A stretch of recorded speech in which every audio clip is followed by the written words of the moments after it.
नमस्कार प्यारे विद्यार्थियों, आज हम गोस्वामी तुलसीदास जी के द्वारा रचित रामचरितमानस के लंका कांड से उद्धृत प्रसंग लक्ष्मण मूर्छा और राम का विलाप से एक सोरठा पढ़ने जा रहे हैं।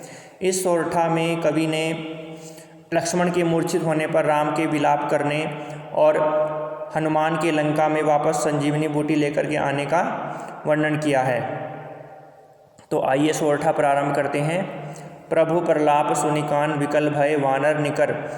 प्रभु राम के विलाप को सुनकर के, प्रभु राम के दुख को सुनकर के और उनके कष्ट को सुनकर के जो वानर निकर थे, वानरों का जो समुदाय था वो भी व्याकुल हो गए। विकल का मतलब व्याकुल हो गए, बेचैन हो गए, उनके अंदर भी दुख की भावना पैदा हो गई।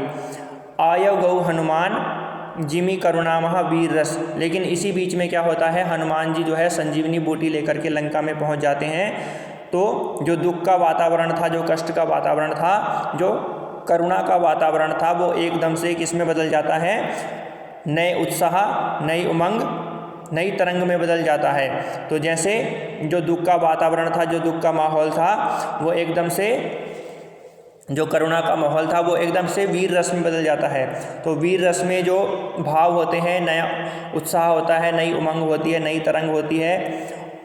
तो इसी प्रकार से जो दुख की परिस्थिति से एकदम से जो परिस्थिति जो है वो एकदम से बदल जाती है और समस्त वानर समुदाय में एक नया रस, वीर रस पैदा हो जाता है। नया उत्साह, नई उमंग, नई तरंग पैदा हो जाती है।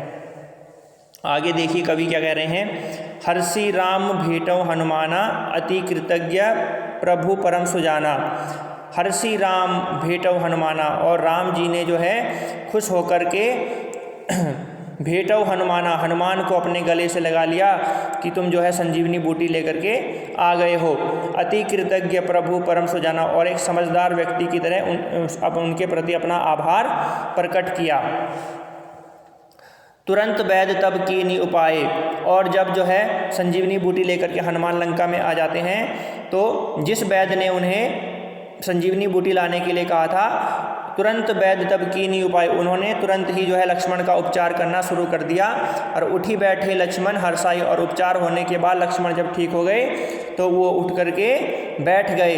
हृदय लाई प्रभु भेटो भ्राता, और ये देख करके कि लक्ष्मण जो है मूर्छा से निकल आए हैं, ठीक हो गए हैं। हृदय लाई प्रभु भेटो भ्राता, और राम ने अपने छोटे भाई को अपने गले से लगा लिया।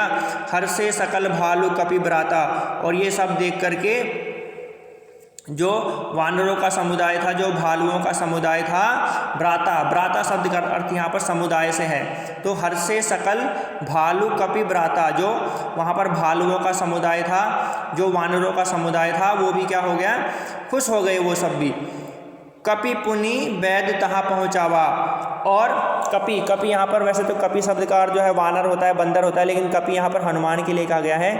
कपि पुनि वैद्य तहाँ पहुँचावा, जे ही विधि तबहि ताहि लई आवा, और जिस विधि से, जिस प्रकार से हनुमान वैद्य जी को लेकर के आए थे, उसी विधि से आदर सहित उनको वहाँ पर दोबारा उनकी जगह पर पहुँचा दिया। किसने?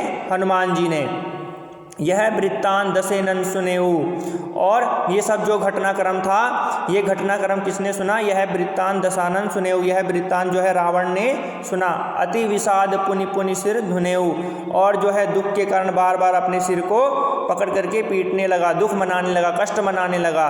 व्याकुल कुंभकर्ण पही आवा, और कोई रास्ता ना पा करके, कोई उपचार ना पा करके व्याकुल होकर के कुंभकर्ण पही आवा, कुंभकर्ण के पास पहुँच गया। विविध जतन करिता ही जगावा, और कुंभकर्ण जो गहरी निद्रा में सोया हुआ था, विविध जतन करी ताहि जगावा, और विभिन्न प्रकार से उसको जगाने का प्रयास किया और आखिर में जगाने में सफल भी हो गया। जागा निशाचर देख ही कैसा, और जब वो निशाचर, वो रावण का भाई कुंभकर्ण जाग गया तो कवि कह रहे हैं कि देखने में वो कैसा लग रहा था। मानहु कालु देहे धरी वैसा, कि मानो स्वयं काल ने ही शरीर धारण कर रखा होगा, ऐसा वो देखने में लग रहा था। कुंभकर्ण बूझा कहु भाई, और जब कुंभकर्ण जाग गया तो जाग करके अपने भाई से पूछता है। कुंभकर्ण बूझा, बूझा का मतलब यहाँ पूछा।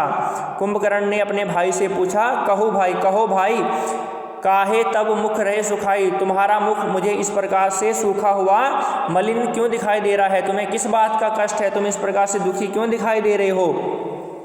कथा कही सब ते ही अभिमानी, और उस अभिमानी रावण ने, घमंड से भरे हुए रावण ने सारा जो घटनाक्रम था वो अपने भाई को बता दिया कि जे ही प्रकार सीता हरि आनी की, किस प्रकार से वो सीता का हरण करके लंका में लाए हैं।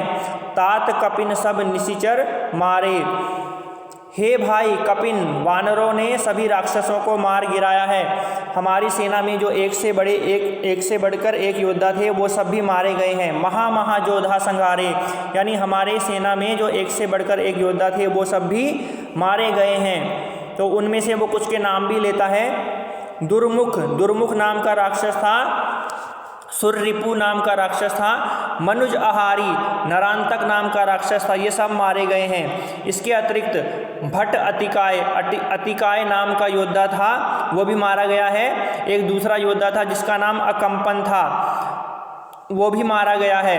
अपर महोदर आदिक वीरा, और महोदर नाम के बहुत सारे योद्धा हमारी सेना में थे, वो सब भी मारे गए हैं। परे समर महिर सब रणधीरा, और युद्ध भूमि में वो जो मरे पड़े हुए हैं। परे समर मही, और युद्ध भूमि में वो सब मरे पड़े हैं। आगे इसमें एक दोहा भी है, उसको पढ़ लेते हैं। सुनि दस कंधर वचन, और सुनि दस कंधर वचन, रावण के वचनों को सुन करके, दस कंधर का मतलब यहाँ पर रावण से है। सुनि दस कंधर वचन तब कुंभकर्ण बिलखान, रावण के वचनों को सुन करके कुंभकर्ण जो है वो बिलखने लगा, वो भी रोने लगा, और रोते हुए क्या कहने लगा, जगदम्बा हरि आनी अब सठ चाहत कल्याण। हे रावण, हे दुष्ट, तूने जो है जगदम्बा जगत जननी सीता का हरण किया है, और अब तू अपना कल्याण चाहता है, अपना भला चाहता है, ऐसा कदापि नहीं हो सकता। अब तेरा नाश भी जो है वो एकदम निश्चित है। तो आज जो है आपने ये सोरठा पढ़ा, और इसमें एक दोहा भी था। तो आज के लिए इतना ही, आगे नए पाठ के साथ मिलते हैं, तब तक के लिए धन्यवाद।